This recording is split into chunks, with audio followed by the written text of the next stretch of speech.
बाल बना रही हो तुम? मैं करूं?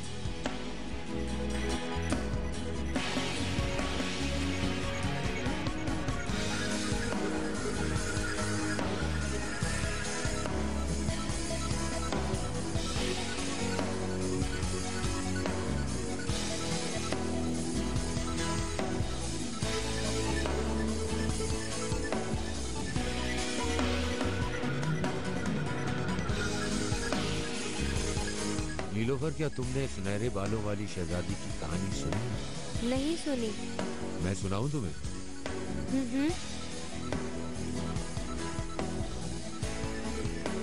आओ, लेट जाओ।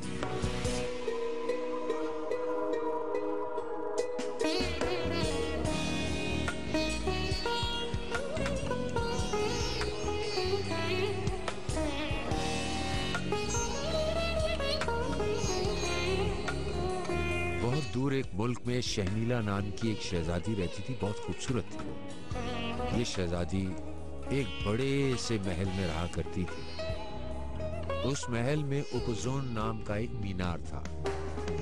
उस मीनार के दरवाजे पर एक चाबी वाला ताला था और वो चाबी बादशाह के पास होती थी। कोई नहीं जानता था कि बादशाह चाबी कहाँ रखता है।